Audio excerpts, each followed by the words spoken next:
Exercise 7.1 का question number 4 है, जिस क्वेश्चन में आपको ये दे रखा है कि ट्रायंगल कौन से कॉन्ग्रुएंट प्रूव करने हैं। तो ट्रायंगल ABC आपको प्रूव करना है कि वो CDA के कॉन्ग्रुएंट है।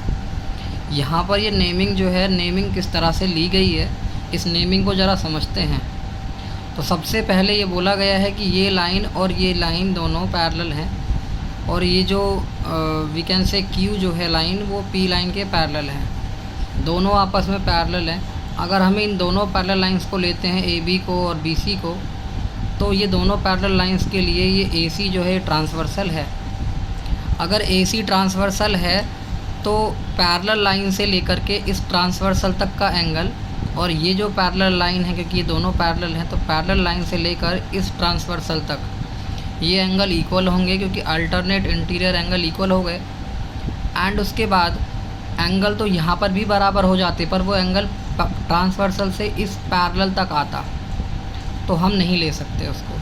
इसके बाद अगर हम इन दोनों पैरेलल लाइंस को देखते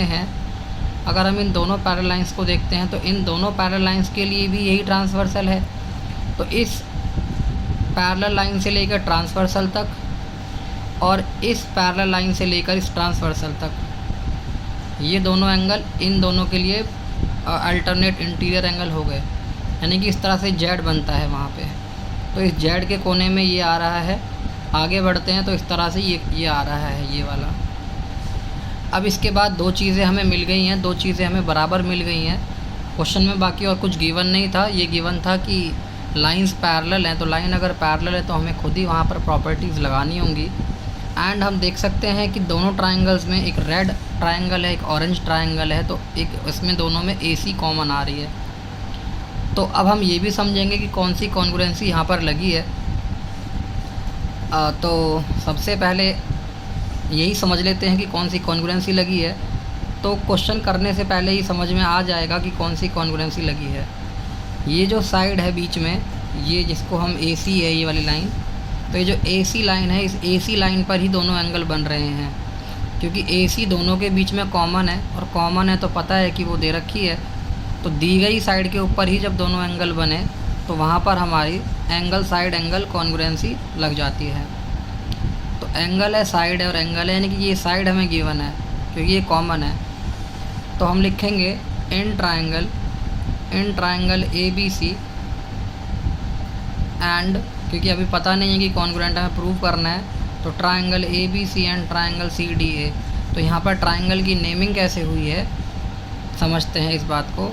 तो ABC जो है, ये नीचे वाला ट्रायंगल है, यानी कि ये ऑरेंज वाला ट्रायंगल है, और CDA जो है ये ऊपर वाला ट्रायंगल है, रेड। तो A पर कौन सा एंगल बन रहा है ABC के अंदर, A पर जो एंगल बन रहा है, यहाँ पर हमने डबल मार्क किया गया है। तो डबल मार्क किया गया है ऊपर वाले ट्रायंगल में, रेड वाले ट्रायंगल में डबल मार्क जहाँ पर है, जो कि दोनों एंगल बराबर होंगे। तो ऊपर वाले ट्रायंगल में यहाँ पर ये C पर एंगल बन रहा है, तो हमने C को लिया। इसके बाद हमने B पर एंगल बनेगा ही, अगर हम B को ना भी ले तो कोई फ़र्क नहीं पड़ रहा है। खैर समझ लेते हैं कि B पर एंगल बराबर है, यानी कि यहाँ पर जो एंगल होगा वो यहाँ के बराबर है। चलिए इसको छोड़ देते हैं फ़िलहाल।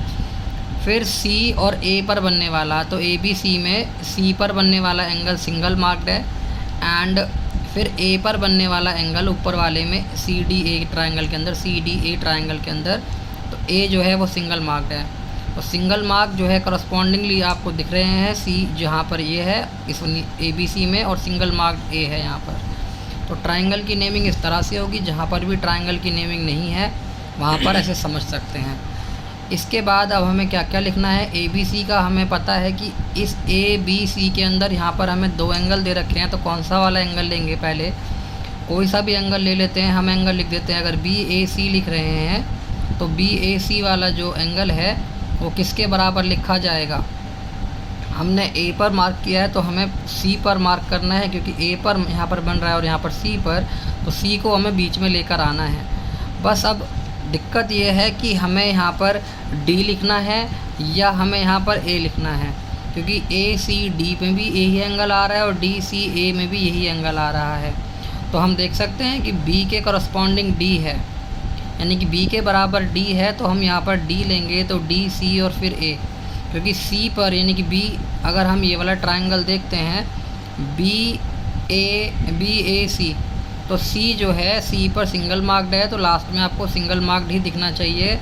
कौन से वाले ट्रायंगल के अंदर? डी सी ए ट्रायंगल के अंदर। You can say C D A, तो सी डी ए के अंदर सिंगल मार्क्ड है। तो इस तरह से हम लोगों ने एंगल लेने हैं। अब क्योंकि हम लोग समझ चुके हैं कि एंगल साइड एंगल लग रही है, तो इसलिए एंगल हमने पहले ले लिया। उसके बाद फिर हम साइड लेंगे। तो साइड जो है ए सी और ए सी दोनों साइड कॉमन है, इस वाले ट्रायंगल में भी ए सी आ रही है और इस वाले ट्रायंगल में भी ए सी आ रही है। इसके बाद अभी हमने ये डबल मार्क था बी ए सी जो था डबल मार्क्ड वाला था, तो अब सिंगल मार्क्ड वाला लिखेंगे। तो एंगल ये वाला हमें नोटिस करना है अब नीचे वाले ट्रायंगल में ए बी सी में, तो लिखेंगे बी सी ए इक्वल होगा एंगल। तो हमने देखो बी के करस्पॉन्डिंग डी है, तो डी को लिखेंगे, और सी जो है सी के बराबर है ए पर बनने वाला एंगल, तो डी ए, ये C A D, wait sorry, B के करस्पॉन्डिंग डी था ना, तो डी ए सी, तो डी ए सी। तो हमारा यहाँ पर एक एंगल हो गया और एक साइड हो गई और एक और एंगल हो गया।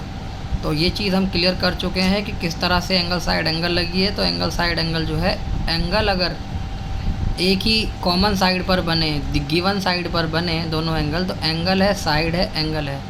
दूसरे वाले ट्रायंगल में भी उसी गिवन साइड पर बन रहे हैं, एंगल है साइड है एंगल है, दैट्स इट। तो इस तरह से हम लिख देंगे using angle side angle congruency, using angle side angle congruency. तो ट्रायंगल जो हमें टू प्रूव में बोला गए हैं, तो इसलिए हमें यहाँ पर प्रॉब्लम नहीं हुई कि हमें ट्रायंगल का नाम लेना क्या है। तो सी डी ए,